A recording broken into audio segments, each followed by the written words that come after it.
Duka cita tapi bahagia, mungkinkah? Di kota Georgetown, Penang, Malaysia terdapat sebuah museum yang bernama Upside Down Museum. Sesuai dengan namanya, museum terbalik, maka pengunjung akan menikmati dunia yang terbalik, bisa berfoto ria seakan melawan gravitasi, selfie dengan posisi berjalan di atas plafon genteng rumah. Pokoknya semuanya serba terbalik. Begitu pula dengan ucapan bahagia kedua dari Yesus. Berbahagialah orang yang berduka cita karena mereka akan dihibur. Berbahagialah orang yang berduka cita karena mereka akan dihibur. Rasanya seperti Yesus mengajak para pendengar untuk masuk ke dalam sebuah museum yang terbalik. Bagaimana mungkin orang yang berduka cita bisa berbahagia? Orang yang sedih diajak untuk tersenyum. Rasanya tidak mungkin dan tidak masuk akal, bukan? Awalnya saya juga merasa begitu. Tapi mari kita lihat bersama apa yang Yesus maksudkan dengan perkataan berbahagia yang kedua ini. Perasaan duka cita yang dimaksudkan oleh Yesus adalah suatu ratapan, tangisan, kesedihan yang mendalam sebagai tanggapan kita terhadap dosa-dosa. Baik itu dosa yang diperbuat secara sengaja maupun tidak disengaja. Perasaan duka cita ini muncul dibarengi dengan pengakuan dari seorang murid Yesus akan dosa-dosanya dengan merendahkan diri untuk memohon belas kasihan dari Allah. Duka cita ini bersumber dari kehancuran dari dalam hati seorang murid yang menyadari bahwa ia miskin secara roh di hadapan Allah, seperti ucapan berbahagia yang pertama. Duka cita atas dosa-dosa menandakan suatu pertobatan. Dengan penyesalan secara mendalam, seorang murid Yesus menyadari dosa-dosanya dan bertobat, berjanji kepada Tuhan bahwa ia tidak akan mengulangi dosa-dosanya lagi. Penyesalan semacam ini pernah diungkapkan oleh Daud dalam sebuah Mazmur 51. Daud mengungkapkan duka cita atas pelanggarannya terhadap dosa kekudusan hidup yang seharusnya dimiliki oleh seorang umat Allah. Bukan hanya berzina dengan Batseba, bahkan Daud pun merencanakan kematian Uria, panglima perangnya, suami yang sah dari Batseba. Sebagai seorang penzina dan pembunuh yang menyadari dosa-dosanya, Daud memohon Tuhan untuk mengampuni dan membersihkan kesalahannya. Pada saat mengajarkan perkataan berbahagia ini, Yesus sedang menunjukkan kepada para pendengarnya bahwa sejak dari manusia pertama, dosa telah menjadi suatu masalah yang serius dalam sejarah kehidupan manusia. Dosa membawa kematian kepada manusia, bukan hanya kematian secara fisik. Dosa juga menghantarkan manusia kepada kematian kekal, yaitu penghukuman dalam api yang menyala-nyala, serta kematian rohani, yaitu relasi antara manusia dengan Allah yang rusak. Mayoritas dari isi Alkitab berbicara tentang dosa manusia. Alkitab juga menunjukkan standar yang begitu jelas bahwa Tuhan itu adalah kudus dan Tuhan tidak bisa melihat dosa sama sekali. Orang-orang Israel memahami hal ini, tetapi sebagai bangsa pilihan yang dikuduskan bagi Allah, mereka gagal untuk memenuhi perjanjian dengan Allah untuk hidup tidak bercacat di hadapan Allah. Generasi demi generasi terus dan secara terus-menerus mengulangi kesalahan yang sama.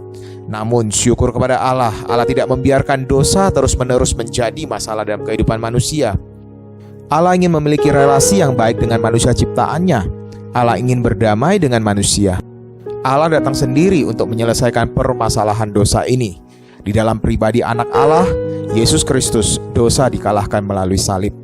Kematian dan kebangkitan Yesus adalah proklamasi kemenangan atas dosa. Kemenangan ini bukan hanya milik Yesus semata, tetapi Yesus membagikan kemenangan ini kepada semua murid-muridnya, yaitu orang-orang yang memilih untuk berduka cita atas dosa mereka, bertekad untuk meninggalkan kehidupan lama yang berdosa, dan memasuki babak baru kehidupan sebagai warga kerajaan sorga. Para pendengar khotbah Yesus ini tidak dapat membenarkan diri mereka sendiri di hadapan Tuhan tanpa adanya penyesalan yang mendalam atas dosa. Praktik-praktik agama yang mereka kerjakan tidak akan dapat menyelamatkan mereka sama sekali. Satu-satunya cara, mereka harus datang kepada Allah dengan perasaan duka cita atas dosa-dosa mereka dan memohon anugerah pengampunan dari Allah. Kabar baiknya adalah Tuhan menyediakan penghiburan bagi mereka yang berduka cita, bagi mereka yang meratapi, menyesali dosa-dosanya. Kedatangan Yesus ke dunia ini adalah untuk membawa berkat dari Allah, penghiburan dari surga, yang mengampuni dosa-dosa mereka yang datang dengan penuh duka cita kepadanya. Janji berbahagia ini adalah untuk sekarang ini dan nanti, di saat kerajaan surga itu sudah dinyatakan dengan sempurna. Karya salib yang telah dituntaskan oleh Yesus menandakan bahwa ada suatu keyakinan yang pasti bahwa dosa-dosa para murid telah diampuni. Keselamatan dari penghukuman kekal itu pasti bagi murid-murid Yesus. Kehidupan kekal bersama dengan Yesus di dalam kerajaannya akan menjadi bagian dari murid-murid. Bahkan ketika di sorga, mereka tidak perlu lagi meneteskan air mata atas dosa-dosanya, karena semua telah dibasuh bersih oleh darah Yesus. Sebagai murid-murid Yesus, kita adalah orang-orang yang turut mengambil bagian dalam kemenangan Yesus atas dosa kita. Kita telah dimerdekakan dari hukuman dosa. Namun, kita perlu menyadari bahwa di dalam kedagingan kita masih harus berjuang melawan dosa. Tidak jarang kita sendiri yang sering menyerahkan diri kita untuk kembali di dalam hidup yang dipenuhi dengan dosa. Oleh karena itu kita perlu berwaspada terhadap daging yang lemah. Kita harus lebih peka terhadap suara Roh Kudus yang membimbing kita untuk berjalan di dalam jalan kebenaran daripada bisikan setan yang membawa kita kepada kebinasaan.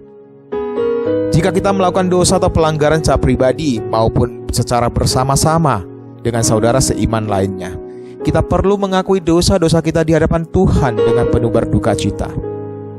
Apakah kita sudah meratapi dosa-dosa kita dengan penuh duka cita? Apakah kita pernah meratapi keegoisan dan kesombongan dari diri kita? Apakah kita pernah menyesali gosip, hoax, perkataan kita yang sia-sia? Apakah kita pernah berduka ketika melukai orang lain dengan tindakan maupun perbuatan kita? Apakah kita sudah bersungguh-sungguh dengan hati yang penuh penyesalan dan kesedihan mengakui ketidaksetiaan kita sebagai murid-murid Yesus? Apakah kita hanya menganggap semua pengakuan ini sekedar lalu dan kita mengulangi perbuatan dosa kita lagi? Saudara yang kekasih, jika kita sudah menyesali dan mengakui dosa-dosa kita di hadapan Allah, dengarkanlah berita anugerah dari Allah yang terambil dari 1 Yohanes pasal 1 ayat 9. Jika kita mengaku dosa kita, maka Ia adalah setia dan adil, sehingga Ia akan mengampuni segala dosa kita dan menyucikan kita dari segala kejahatan. Percayalah, ketika kita dengan penuh duka cita mengakui segala pelanggaran dan dosa kita, Tuhan akan menghibur kita dengan kasih-Nya. Ketika dosa kita sudah diampuni, di saat yang sama terpancarlah kebahagiaan dan sukacita dari orang yang diberkati oleh Allah, karena ia diperkenan oleh Allah. Seperti seorang anak kecil, sebut saja namanya Benny. Dia hidup bersaudara dengan kakaknya Billy. Mereka selalu menikmati waktu bersama-sama, mulai dari main game yang offline hingga yang online, game di handphone sampai game di komputer, permainan tradisional, board game, semua yang bisa dimainkan. Mereka akan habiskan waktu mereka untuk bermain bersama. Suatu hari Benny sedang bermain petak umpet dengan Billy. Tidak sengaja kaki Benny tersenggol sebuah vas bunga yang ada di salah satu sudut ruang tamu di rumah. Memang di rumah mereka banyak sekali vas bunga, karena papa mereka senang mengoleksi vas. Waduh, gimana ya? Tanya Benny kepada Billy. Dengan ketakutan Benny segera membereskan vas yang pecah. Sambil membantu Benny, Billy berkata, "Ben, aku mau bantuin kamu kok. Aku gak akan kasih tahu papa. Kita pindahin aja vas yang ada di ruang belakang. Gak mungkin papa ingat begitu banyak vas yang dia punya." Tapi Billy berhenti sejenak. Di tengah kegusaran dan ketakutannya, Benny berkata, Tapi apa? Apa aja nih aku mau lakuin?" Billy kemudian mencoba memastikan, "Tapi kamu harus kasih aku uang jajanmu 50% dan selama setahun bantuin aku beresin kamar." Benny kemudian berpikir sejenak. Ya sudah deh. Pokoknya kamu gak boleh kasih tahu ke papa ya. Aku takut dimarahin." Singkat cerita, papanya pulang ke rumah dan kedua anak ini berakting pura-pura tidak ada apa-apa pun yang terjadi di rumah. Papanya juga tidak marah dan tidak berkomentar apa-apa. Dalam hati kedua anak ini, yes, berhasil. Papa tidak sadar vasnya pecah. 1 minggu berlalu, 1 bulan pun berlalu. Karena Benny memberikan uang jajannya setengah kepada Billy, dia harus sangat berhemat. Dia tidak bisa jajan sembarangan lagi. Melihat temannya di sekolah makan es krim, dia pengen, tapi tidak bisa karena uang yang dimiliki hanya cukup buat membeli makan siang. 2 bulan, 3 bulan pun berlalu. Benny sudah tidak tahan lagi karena setiap kali dia tidak bisa jajan. Benny berpikir, ya sudahlah, kena marah deh, gak apa-apa, daripada aku dipalakin sama kakakku terus. Malam itu, setelah makan malam, Benny memberanikan diri untuk berbicara kepada papanya. Dengan suara yang penuh kegentaran karena takut dimarahi. Sambil berlutut dan memegang tangan papanya, Benny berkata, Pak, maafin Benny ya. Benny sudah pecahin vas bunga Papa 3 bulan yang lalu. Benny gak berani bilang ke Papa karena takut dimarahin sama Papa.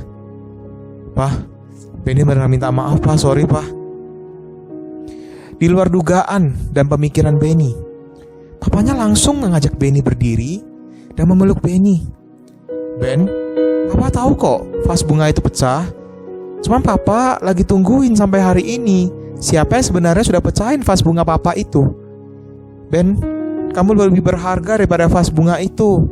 Yang penting kamu tidak apa-apa, tanganmu tidak terluka kan? Papa lebih sayang kamu Ben daripada vas bunga itu. Sudahlah, Papa maafin kamu kok nak. Saudara, pelukan yang hangat dari Yesus, itulah yang akan kita terima ketika dengan perasaan duka cita kita menghampiri Dia untuk mengakui dosa dan pelanggaran kita. Yesus akan menyambut kita dengan penuh senyuman.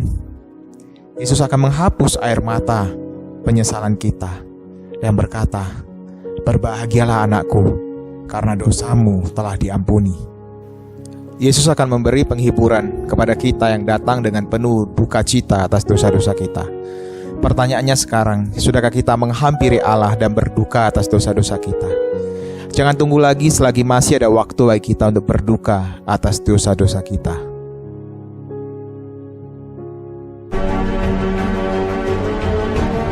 Tidak ada manusia di muka bumi ini yang tidak berdosa.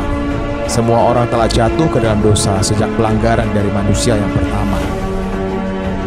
Namun Tuhan menawarkan keselamatan melalui Yesus Kristus kepada semua.